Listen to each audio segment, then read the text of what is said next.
Good. Very good. All right. So welcome to episode 4 of the New Guys podcast. So this is a bit of the same when it comes to sporting news. Not much has happened too much over the week, but a little update, coronavirus. We now have 677,000 confirmed cases as of noon today, April 17th, 35,000 dead. And a little bit more in the sports world. The NFL over the past week has now had 2 confirmed cases, highlighted by Von Miller just recently. I think it was yesterday. So now, a lot of people are like maybe hoping that the NFL would avoid it and that if their players could just stay healthy, that they could end up, being fine and starting starting training camp on time and stuff like that. But now, it's coronavirus has no has no barriers. It goes after everyone, and that's right. Obviously shown here.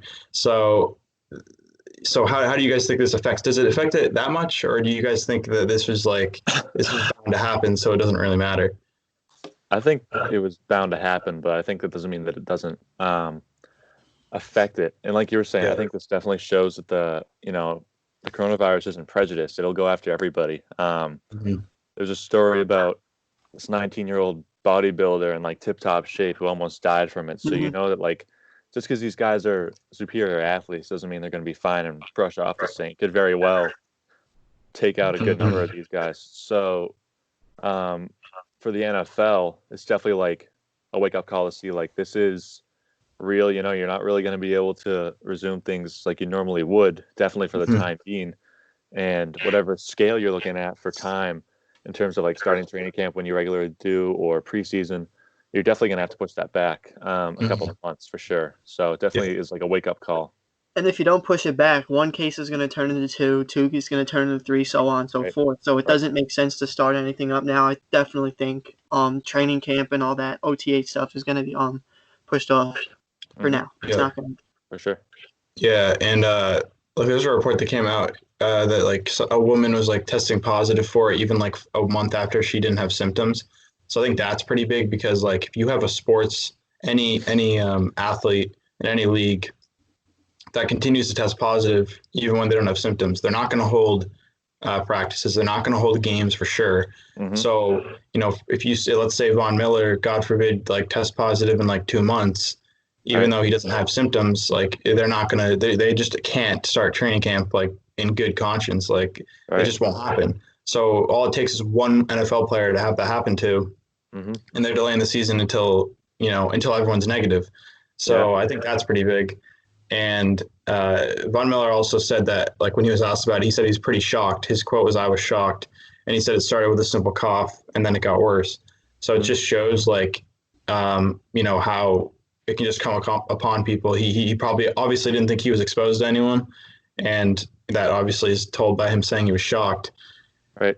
So I think it's just another example of how no one's, like you said, no one's immune to this. Everyone can get it. And it's just going to be a part of the life for a couple months, at least till we get a vaccine or till we, get it down to a controllable amount of people. Yeah. I know we discussed a little bit beforehand. What's that guy's name? Jay something? Jay Glazer or Glazer, whatever his name is. He comes out with this thing saying he's got huge news. One of you even said it was positive news, he said, or something? Yeah, I saw something that was we were talking about this. Yeah, I saw something that said that, people were like, oh, the NFL draft's going to be moved, and someone said, no, he said it was good news. I don't know if that's true, if he actually said it was good news, because I hope not, because it wasn't good news. Because it was the announcement, obviously, of, I don't remember the name of the player, but it was... Guard or something. It was a center. Center, yeah. So, I mean... Obviously, he's getting a lot of, I think, deservedly, he's getting a lot of backlash for that, because you don't really just go promoting, you have news and trying to get publicity, and then go come out and say some guy has coronavirus. I think you kind of deserve to get shit on for doing something like that. Yeah. So it should have been announced like anything else. It should have been announced just like Rappaport announced the Von Miller news. Yep. Yeah. And it's almost like he didn't have there's nothing going on, so he hasn't had breaking news in a while, so he almost feels the need to make something bigger than it needs to be. Right. And at this point, I think at the beginning when Donovan Mitchell got it, Rudy Gobert got it, like a select few, like the first couple athletes got it. I was like, all right, yeah, like this is news. Like especially Gobert, because I was the first one. But Yep. comes to a point where like it's the not news. news anymore. There's We kind of expected 30,000. Yeah, there's 35,000 people that died from it. There's over 650,000 cases. Like it's not news. Like these people are just because they're athletes doesn't mean they're like some special, you know. So like Right. I know it has to be reported because obviously it's important to the league. But to make it like a breaking news statement that the first NFL player got it is just like a bit ridiculous and kind of like insensitive to every other family who's had to go through something Yeah. like this. You know what I mean? Mm-hmm. Absolutely. Yeah. Just kind of moving on a little bit, but New York and LA specifically announced that it's like I don't know the exact quote, but they pretty much said it's likely that all sporting events and concerts won't happen until 2021, which would indicate that obviously NBA games, NHL games, NFL games couldn't take place I don't know if it was Anthony, was it LA and New York City, or was it just in general I think in the both. states? Because when I first heard of this, I have an app on my phone called Loudwire. I'm a big heavy metal guy and all that, so I get my news there. And it said that the governor of California issued a statement that there would be no concerts in the state of California until there was a vaccine for the virus. Mm-hmm. And I think, like you said, it's only a matter of time before every other state follows suit. So I think there is some trueness to that statement that you just made. But, yeah, I can't see sports continuing until there's like a vaccine or like a big decline in reported cases. Mm-hmm. Yeah. And I know New York is supposedly seeing a plateau, but who knows how long that plateau is going to go on for. Do we know if this is like with or without? Obviously, you can't really have a concert without fans, but I mean, with sports, are they going to do it? Do they know if they can hold them without fans? Or I got the impression that it was sporting events as a whole, and it wasn't just with fans, because I that's the headline that I read. So I mean, it could have been explained further in the article, but right. I got the impression that it was just sporting events as a whole, which would be, I mean, that'd be insane, because that would theoretically how many teams are in California? Like right. The Rams, the Chargers, there's so many teams that wouldn't be able to play in their stadium. Like where would you hold those games? I mean, you got to Well, the start. Rams could go back to St. Louis. Yeah. The Chargers games are going to be the same as always because there's no fans anyway. Yeah. Let them go to Vegas for the Raiders. Mm-hmm. Yeah. And this kind of brings us to a point. So like all the talk about, so let's say theoretically this gets better by September or maybe August, let's say. August 1st, it's kind of like it's died down to the point where people can go back to a somewhat normal life, in that all the commissioners say that, sports can come back, maybe let's say without fans. Just in general, like Gary Bettman came out with a statement that said that the league's going to come back. If the league comes back, they have to be fair to all the teams. And one of the quotes he had was, "There's at least 7 teams that were on the bubble, and not all the teams had played the same number of games." He said, whenever we do come back, whether it's complete the regular season in whole or not, we're going to have to do something that's fair and has integrity. So my question to you guys would be like, I don't even know where to start in terms of like how you make that fair. If you don't play the regular season at all, which I think is becoming more likely if sports do come back, I think they're just going to jump into the playoffs or like have a week-long training camp or something. Mm-hmm. How do you handle 8th seed in the NBA races? Like I know the Grizzlies and the Pelicans; those teams are going at it for the 8th seed. Right. And how do you handle that? You're gonna have teams pissed off because they didn't get a chance to finish their season. How is it fair that they missed the playoffs? So what do you guys think? Like how do you handle that? You might need like a playoff of sorts. Between like maybe the top couple teams in contention for that, you might need to have like a 1, 2, 3 game series. But yeah, like it's tough. Like who's the guy that's going to make the call, whether the Grizzlies get it or whether the Pelicans even have a chance? Because the Grizzlies might say like, "Oh, we had it, and now you're going to make us play for a spot that we already have," whereas these guys are behind us. So you got to look at it from both sides and think like the guys who are on the outside want a chance to get in, but the guys who are on the inside are like, "Hey, we earned our place. We deserve to be in." So it's tough. I think like a 1-game winner take all between the 8 and 9 makes the most sense. Yeah, but then the thing is, let's say like you're the eight. I'm not sure how close the 8 and 9 were in, but I think the 8 and 9 in the East, at least for the NBA, was like not close. So like, I don't think it was, now are you giving the 9 seed oh, we got the coronavirus happened, so like now you guys have a chance at the playoffs, and then let's say they upset the 8 seed, like the 8 seed has 6 more wins than them, but now they're not in the playoffs. Like I don't know how you like. Is there like a level of like, well, you have to be within 2 games or something? It has to be that close. I don't know how you handle that. Like it's a 6-game separation between the 8 and the 9 in the East, which is pretty. Yeah, you got to think of it big that way. close You that gap. can't. It's like a math equation. You can't do something on one side and not the other. If you're gonna do the series in the West, you got to do it in the East. It's only fair. Yeah. But yeah, and you think about it, like the likelihood of that team coming back from 6 games down with theoretically a month left in the season, it's just like not. It's just not going to happen. So really, the East was set with their playoff teams. It was just the order, but the West, on the other hand, was not. I mean, their 8 seed was like wide open. So it's like within 3 games, which is pretty close. I would think maybe you do like a just an unprecedented 10 teams make it on each side or something, and do like some sort of like round robin, I guess. I don't know, because I just don't think you just can't have like the 8 and 9 play each other and then like the 8 seed loses in the East. I'm not sure who it. I don't think it's the Nets. I think they got a little bit above there. The Magic and the Wizards are the 9 seed. Yeah, so I don't think you can have the Magic and those, because the Magic don't make the playoffs every year, so it's like they're grasping at every little thing, and like for the Wizards to come in and like be able to come off and drop 50 for one game, and like the Magic don't have like a go-to guy, but they grinded their whole season, and like it's just not fair. Right, exactly. Yeah. So the league's going to have a handful, especially when it comes to like, I mean, this isn't anything you can like refer to the past about, because this has never happened. So it's just like, exactly. I don't know. It's a matter of like, is it even worth all the trouble to even like make these teams go through that when this whole thing's going on? Is it better just to not play at all? Yeah. So it's going to cause chaos regardless. But... Go ahead. Yeah, exactly. I know. It's really debating whether it's worth it or not. Like, it's like you're weighing the options of like, do you just throw the season away and you don't crown champions at all, or do you try to do some sort of playoffs and have it? I mean, theoretically, I think that everyone will look at the season, if they do have a playoffs, as like tarnished, and I don't think the champion of any league will get full credit for doing all the work that they put in. Just because people will look at it and say, well, if we had it's all going to be hypothetical. Like, if we played the last month of the season, like, well, this, you would have moved down a seed, and then you would have had to play this team, and you wouldn't have beat that team. It's just going to, I mean, that's how sports are with fans that end up losing.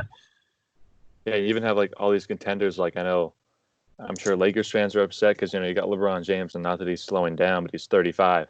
Yeah. And let's say, God forbid, next season he gets hurt or something. They're going to be like, oh, last year could have been our year, and then it got cut short, and you guys robbed us of that. Or like the Bucks or any teams with impending free agents, which is something you also see with the MLB. Like the Dodgers, if some guys happen to walk it, they're going to argue that they were treated unfairly because of the whole postponement. So it's really like Anthony said, it's going to be chaos either way. Like, teams are going to be upset no matter like what decision is made or what they end up doing. So it's going to be a mess. On that LeBron point, I think he's a free agent 2021, I believe. I mean, AD is a free agent this offseason. I mean, I think he'll come back, but I believe LeBron is. Yeah, I think LeBron's a free agent next season. So, I mean, this is like theoretically like the Lakers' last chance. I think if the Lakers, let's say the season gets just completely like just postponed, they end up starting on time next season. I mean, I think that's like a do or die for them. I think if they lose anything less than a finals championship, I think LeBron leaves, honestly. I think he's just not going to spend the rest of his career trying to, spending now 3 seasons with a team and not winning a title. I mean, you saw in Cleveland, his first stint in Cleveland, he just said, see ya, I'll go join Wade and Bosch. And then when he was done with them, he came back and won a championship there. So I think it's very important to them. I just don't know where else he would go. I at this point figured LeBron to just re-sign with the Lakers. I mean, he's not going to waste the prime of Anthony Davis and just hope and pray that this new team that he joined is going to be any good. Mhm. But the fact that he's 35 and missing a season doesn't sit well with Lakers fans, but we all got to go through it. Right.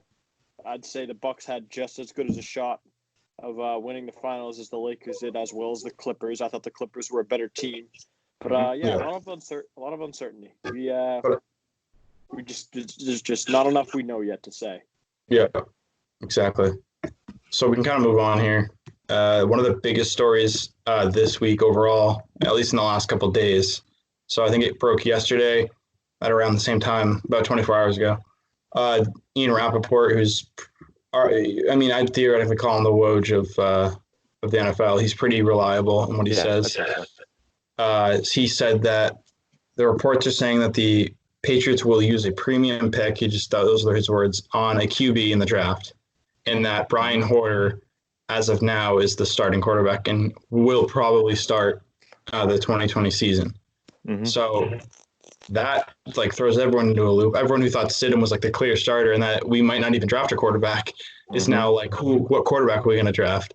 And when you say premium pick, I mean, everyone thinks first rounder. Yeah. Right. So now it's now you start looking at with our 23rd pick, do we go after do we take a Jalen Hurts that early? I don't think so. Do we take Jordan Love's been thrown around a lot? Yeah. So I mean, first I think people need to understand that report is probably true, because everyone using the excuse that you never know what the Patriots are going to draft. But no report has ever come out and said we're going to use a premium pick on a QB. Right. It's always been we think they're going to draft this player, and then we go and draft someone else. It's never been a legit report from a reliable source that said, we just lost Brady. We don't really have a starting quarterback. We're going to go draft one. And, I saw a report a month ago, or not a month ago, a couple weeks ago, I should say, April 1st, that said that the Belichick's plan is to draft a quarterback, have the three compete in training camp, and just choose the best one for the regular season to start, which I think would be a good idea. Yeah, and that would indicate that we take a quarterback here, and you got a rookie, you got a second year, and you got a veteran just competing and seeing who's the best bet, which I would be fine with. Yeah, I mean, I don't think there's any downside to it. Spence and I were actually talking to Joe Stafford about this yesterday, and he's a big Stidham guy, and I'd rather see Stidham than Hoyer. But you draft a rookie, maybe a guy like Justin Herbert falls all the way down to 23. You take him. What's the worst that could happen? You have three guys compete, the best guy wins. So if it happens to be your first round guy, you go with the first round guy. If it happens to be Stidham, maybe you let the first round guy sit behind him for a year and then trade Stidham once his value goes up. If it's Hoyer, then it's Hoyer. It's one of those things where Hoyer's the guy who's been around forever. He's been passed around the league a lot, but I think part of the reason for that is his veteran leadership. He's been with the Patriots several times, several stints for several years. Mm-hmm. So I don't think there's a downside to taking a quarterback and having him learn under Hoyer and Stidham, or just Hoyer, or whatever ends up being the case. So yeah, I'm all for it. What I want to know, what went wrong with Stidham? Who doesn't have the confidence in him? Is it Belichick that doesn't think that he's that good? What I can see happening is they draft the quarterback early. Maybe Stidham isn't the answer. They have him play out this year, and then Hoyer just sits on the bench all year and is kind of the lead, kind of mentors both of them, almost like Brady did. But Brady started with Jacoby Brissett and Jimmy Garoppolo. Right. He kind of mentored the both of them, and they went on to do better things with other teams. I mean, you can say that Jacoby Brissett isn't the answer in Indianapolis. I think he is. That might be my bias towards him speaking. And Jimmy Garoppolo obviously led the 49ers to the Super Bowl this past year. But I just think that Hoyer's is going to step up and be that veteran. He's going to be the leader for these two. He's going to shape these guys into the quarterbacks that they're going to be. Mm-hmm. And then once this year's over, I think maybe we re-sign Hoyer. I don't know how long his deal is, but we might end up getting rid of him, and then it's just going to be a slugfest between whoever we draft this year and Jarrett Stidham. Yep. And then whoever loses that position plays out the year, and then they get traded like Garoppolo was. Mm-hmm. I'm down with that for sure. I think Patriots fans just need to be a little more patient than all of us are right now. I know it's a weird time. We haven't seen any other quarterback besides Tom Brady play, well, with the exception of Jimmy, Jacoby, and Matt Castle. But over the 20 years, the majority of the time we've seen Tom Brady at quarterback. So let's not rush into think we're going to be a contender this year and we should go sign Cam Newton and we should go draft Justin Herbert. Who's to say this whole situation is figured out just this year?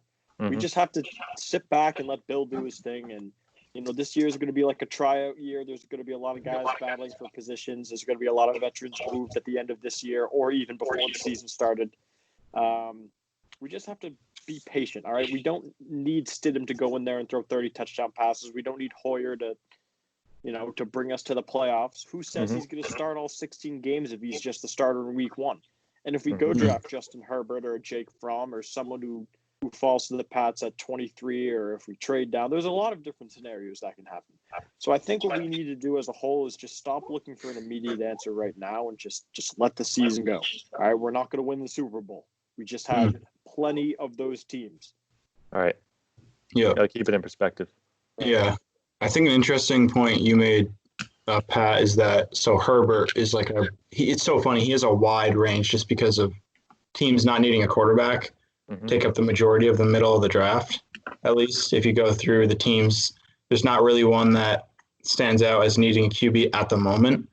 I'd say and you're not going to, I don't think, you're not going to waste a pick if you're like Tampa Bay, like where you might need a quarterback in a couple of years when Brady's gone, but you're not going to waste a pick and not take someone like Andrew Thomas, tackle for Georgia, would be a good. They've talked about taking an offensive lineman to help Brady out. They obviously don't need receivers, so you're not going to take a QB you're going to need in a couple of years. Right, you want to take someone to help us right now. Yeah, and so after the Dolphins, really, you look at the maybe even the Chargers with Rivers leaving.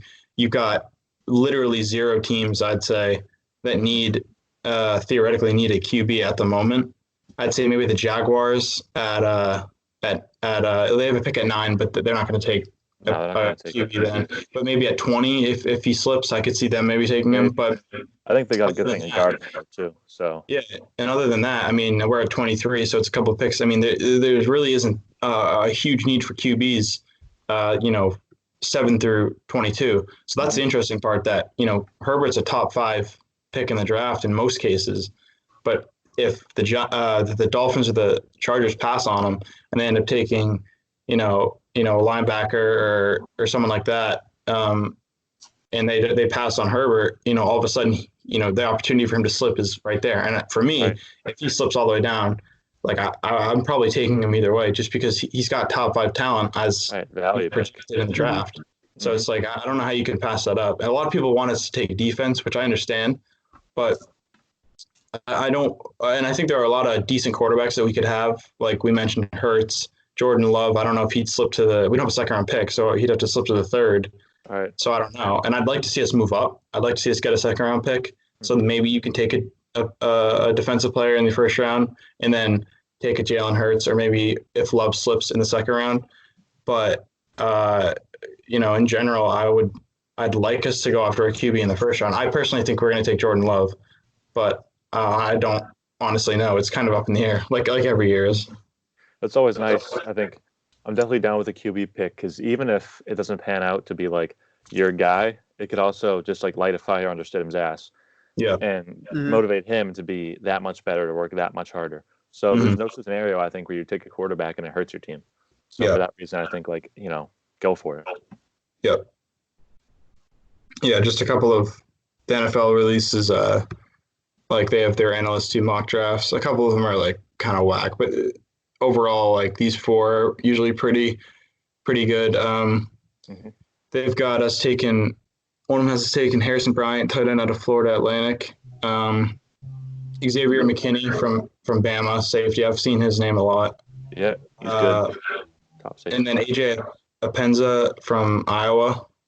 He's probably the most common I've seen, at least. And then Jordan Love from Utah is the other guy that they have us taking. So those 4, probably you're going to see us take one of them. I'm not sure. There's a ton of names getting thrown around though. So I can speak for Jordan Love, seeing him his best collegiate year. I saw him his junior year. He opened up the season against Michigan State. I was at the game, and he looked pretty damn good. And then last year, I didn't watch him a whole lot because he plays in the Mountain West, but his stats just looked looked like Jared Goff last year. Just Hmm. I don't know. He fell off. I don't know Yeah. what specifically happened, but who am I to judge him as a prospect? Just on stats, there could be a whole slew of issues at Utah State that are messing with him as a quarterback. And then when you play with an NFL roster, most or all of those problems can go away after a year or two. So you never really know. But if Xavier McKinney's there, I think we absolutely take him. I think we don't ask any other questions. He's one of the top safeties in the country. Played in Alabama with Nick Saban for those. I don't know if he started all 4 years, but he started at least 2 of the years. And every couple of years at Alabama, there's always one or two guys where they're just going to be a lock in the NFL. I'll be very surprised if Xavier, and I'm no expert, but I'll be very surprised if Xavier McKinney's not a good NFL player. He just seems to have it. Yeah, he's definitely someone that I was looking at as like a potential pick on defense, at least. Another thing that's come up is the talk about Joe Thuney possibly getting moved. Yeah.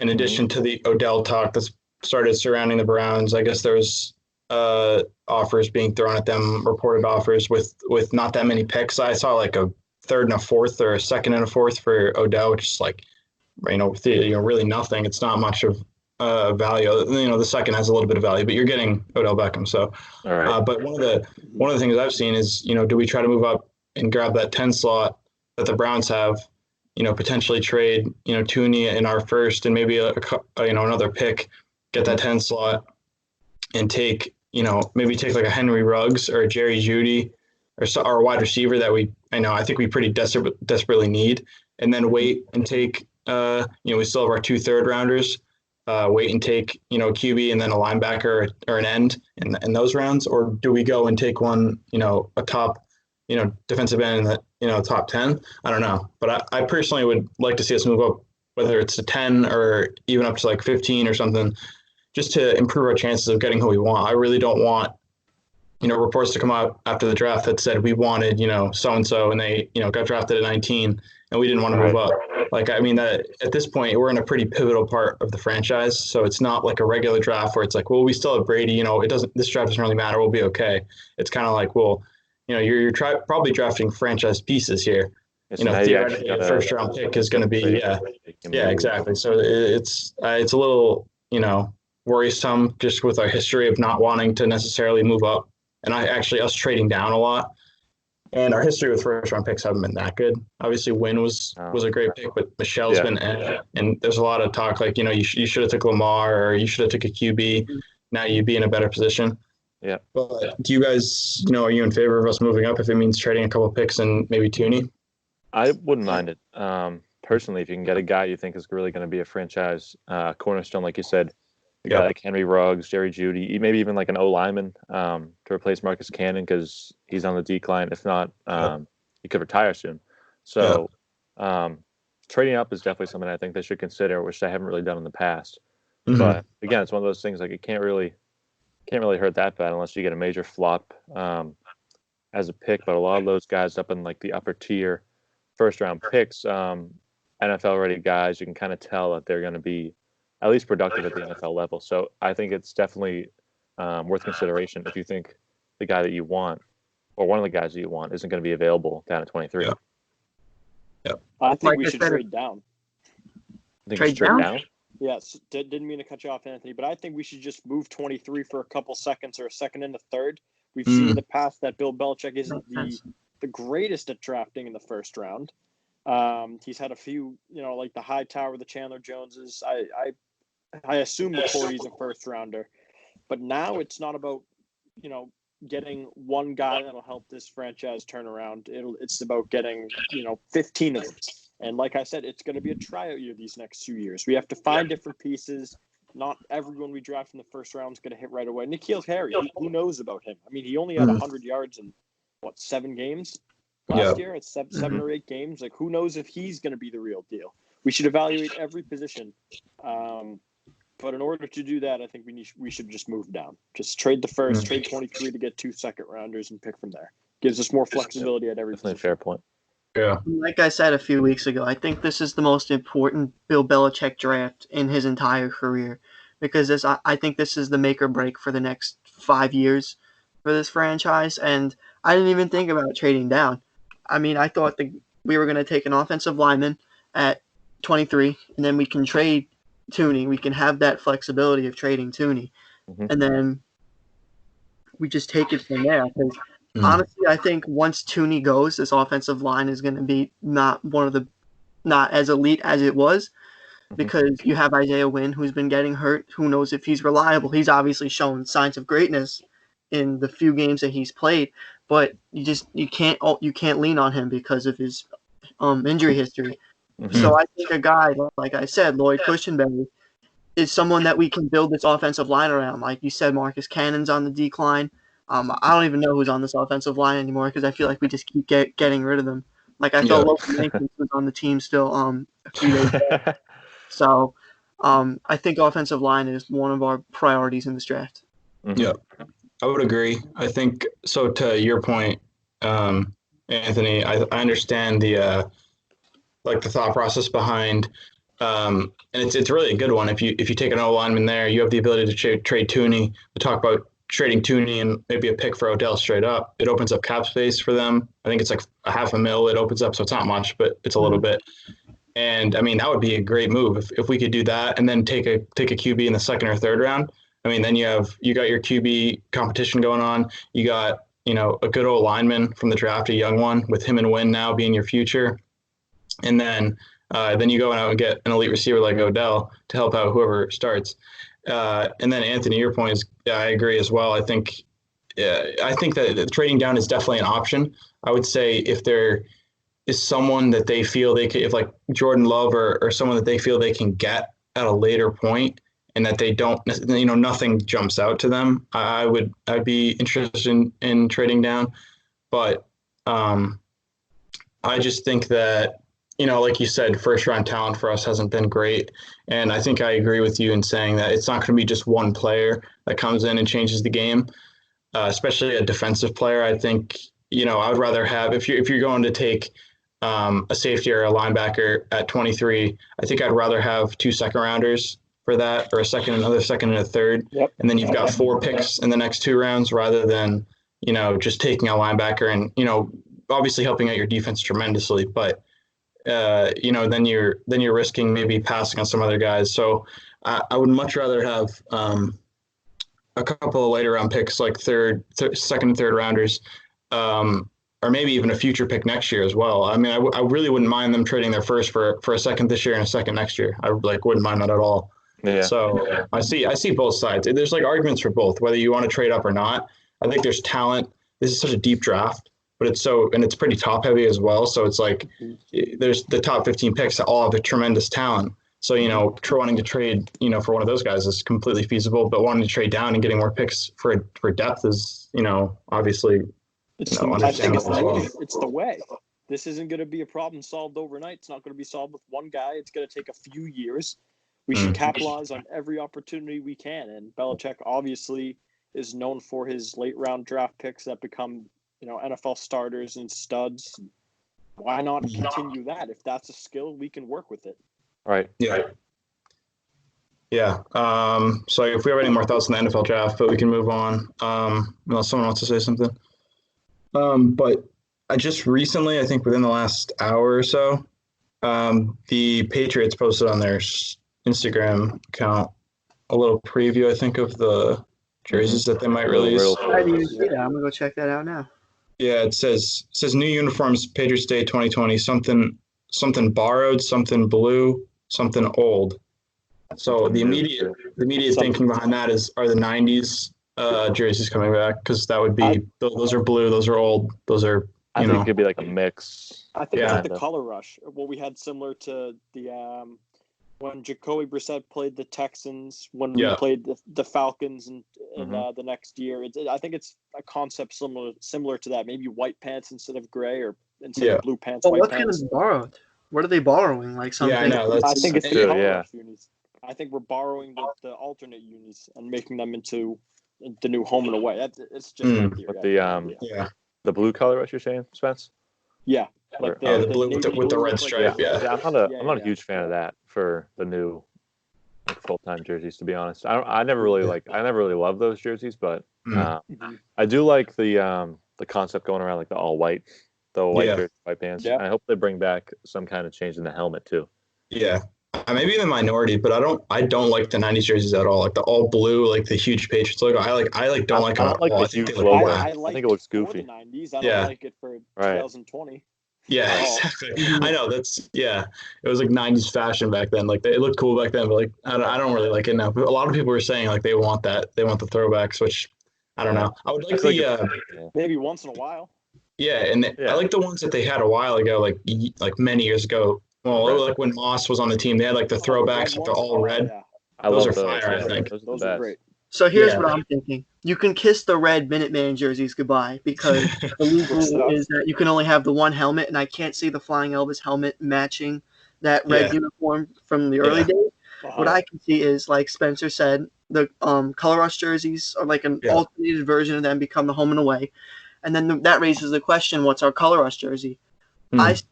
I tend to think that the all-white Color Rushes, like the Saints, are like the cleanest and the nicest Color Rush jerseys. So I can see us bringing back something like that with the old 70s away jerseys with the big red numbers and letters on the jerseys. Mm-hmm. And then white pants with the red stripes going down. I think that can be a good concept. That would look clean too. Yeah. Yeah. In general, though, go ahead. Yeah. Go ahead, Pat. You're good. I think with the '90s, like you guys were saying, is like, yeah, it's cool in retrospect, but like you have that full time for like 10 years. Like, are you really gonna like that in 2030? Yeah. Like 5-10 years down the road. Like, I think it's like outdated. It's a good thing for like an alternate, but like you said, it's not. That's not what you get. Yeah, and in general, like I don't know how you guys feel, but like the new jersey releases that they had, like the Browns had them. Like in general, they like have been pretty underwhelming. I think they've pretty much looked the same as like the other ones that they've had in past seasons. So I'm worried that the Patriots are going to go through that same thing. People are going to expect like some drastic change, and like I think I would agree with I'd agree with Spence that like I think it's going to be similar to the Color Rush. I don't know how they're going to do it, but I think people are going to be like expecting like some drastic change to like the jerseys. It's not going to be that big, but it'll still be cool. Something new. For sure, So we can, some big news over the past couple weeks or the past week. I'm not sure when it got officially released, but the XFL saying they don't have any plans for starting up again next season. Shocker. And yeah, they really grew pretty exponentially. They were very popular, this year. Yeah, exactly. And they dropped off just as fast as they, went up. Mm-hmm. And I always thought I was always thinking, people were like, well, the XFL could be, they could compete with the NFL. And I'm like that's absurd for me. But the NFL would just stop. I mean, they would stomp them out if they got too big. And I think it was an interesting league for like spring football, but I don't know. It was not going to work. I think, Goodell would be watching them like a hawk in case they did anything that would, intrude on the NFL talent that they could get or anything like that. And they would stomp them out if they got too big. So, I mean, I wouldn't say I expected them to fall off this quickly, but I didn't think their peak was going to last, years and years and years. I didn't think this was going to be like a, decade long, league that, gets a ton of revenue. I was expecting, that they got their shining moment, and, that's that.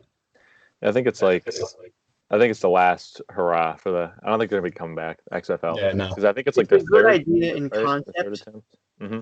Good idea in concept, but just think, Vince McMahon runs this shit. He thinks that professional football and professional wrestling are on the same playing field. I don't think they are. You can't run the businesses the same because he ran. That's a good point.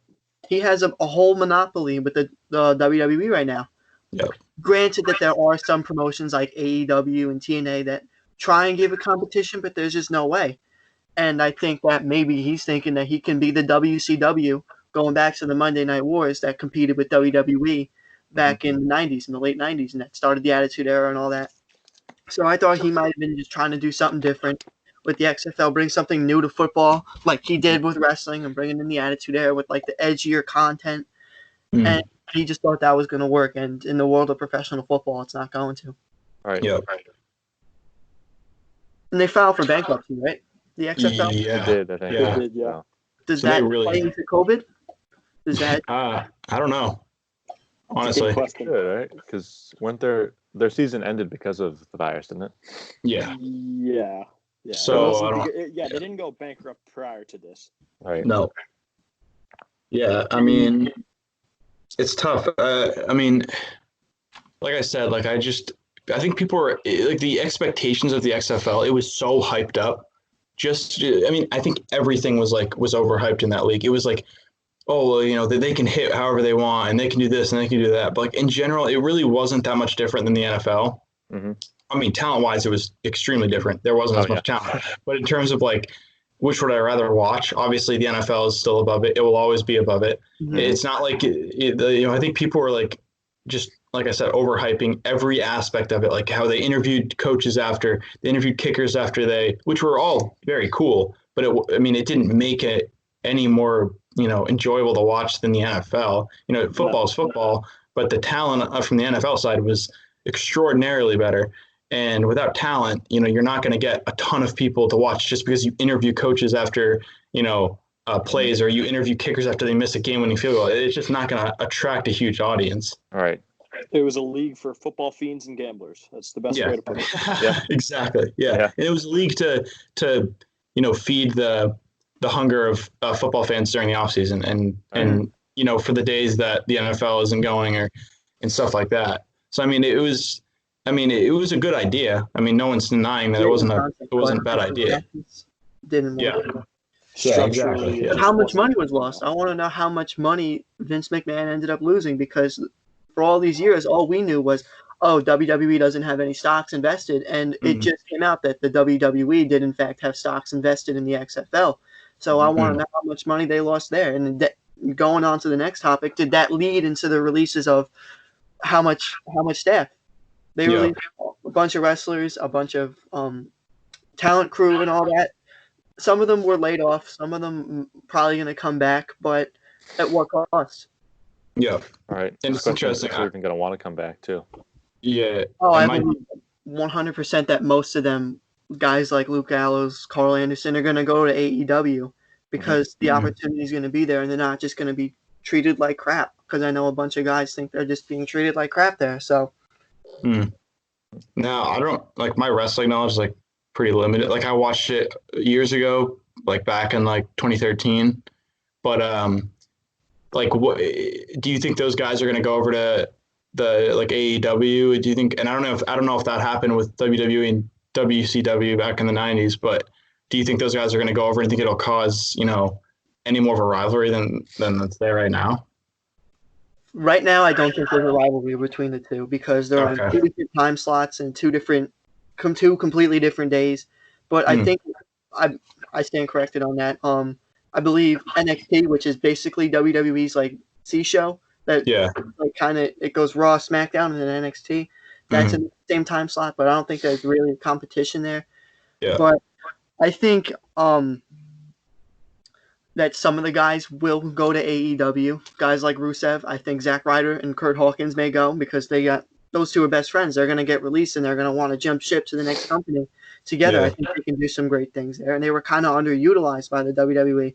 I'm kind of biased to Zack Ryder because he was from Long Island, and I'm also from Long Island. I know he was a big name around here. Yeah. And, but you guys got guys like Carl Anderson and Luke Gallows who were released, and AJ Styles, who is still with the company. He's one of their top stars. He just lost two of his best friends in the ring because they were just in the main event of WrestleMania in the Boneyard match. They just performed there, and then 2 weeks later they're gone. Something doesn't make sense. So in that sense, when this all ends, do Gallows and Anderson come back?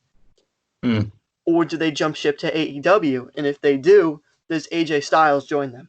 Because I don't think those three are inseparable in my opinion. Interesting. So, it's definitely a story. Yeah, exactly. I know it seems like with coronavirus, at least WWE's blown up a bit because they were one of the last. I've heard a lot more about it. Yeah, they were one of the last companies to cancel their shows. I know they had WrestleMania was still went live, right? It was just no fans. So they definitely. It's publicity. It's not necessarily good publicity when you cut half of your, not half, but a lot of your guys. But I've definitely seen them in the news a lot more than I have, recently. So, that's definitely probably one of the big headlines to watch to see where all those guys go. Just jumping back quickly to the NFL draft, there's reports that have been out about Jamal Adams that we wanted to touch on. I've been looking around, kind of seeing where New York Jet fans lie in terms of whether they want this to happen or not.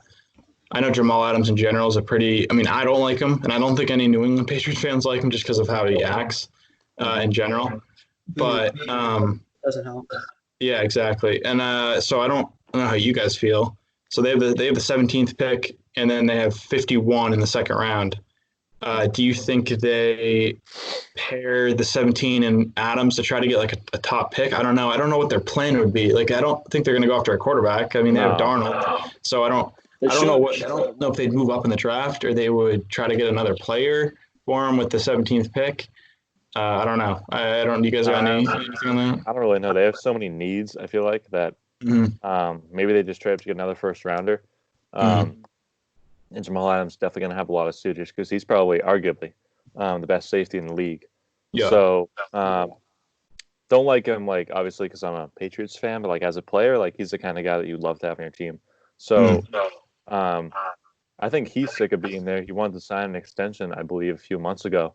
Yeah. Still haven't gotten anything done. So from the Jets, yeah, I just try to get as much value for him as possible. Maybe if you need to get up into that top 10, top 7 range. Yeah. Take a franchise guy. But like Spencer was saying, you can't really rebuild a franchise with one guy. You need a bunch of guys. So maybe they trade for like a couple picks next year or lower picks this year. You know, who knows, honestly. Yeah. No, I don't think, amidst all these rumors, I don't think Jamal Adams is going anywhere. He's going to be the next guy that holds out, and it's going to be a whole saga during training camp. He'll eventually get his big money contract, blah, blah, blah, and then it'll end. But I saw a report or a rumor that the Cowboys have a first-round pick, right? If I'm not mistaken. That they do. They swap picks. And then I think one of the biggest needs for the Jets right now is a wide receiver. So you send Amari Cooper to the Jets, and then Jamal Adams goes to the Cowboys. If I was the Cowboys, I wouldn't touch that. I mean, a wide receiver, in my opinion, is so much more valuable than a safety. But that was if there was something like I feel like it might have been, like a basis of that trade, Anthony, would be like maybe they send Adams in their 17th pick for Cooper. I mean, you give Darnold an elite wide receiver there, and Amari Cooper just signed an extension. So I mean, you'd have him locked up. You'd have Darnold, there for obviously probably years. That could be the next duo. Who knows? One of the things that I saw was that, at least from the New York Post, so they Joe Douglas, I guess he's the GM, I believe, GM of the Jets. He said that he wants to sign Adams to a long term, but that's probably going to cost him like $14 million. And like in reference, like just use as reference, McCaffrey got what, 16, 17 mil? Yeah. 16. So I mean, is he McCaffrey money is the question, because that's pretty much McCaffrey money. And one of the proposals was that the Jets get like a top 20 pick and a couple of seconds for this year and next year. Like, how can you do? I wouldn't turn that down. I mean, if I'm getting like the 15th pick and then a second this year and a second next year for Adams, I'm taking that all day, because the Jets aren't going to compete in the AFC East just yet.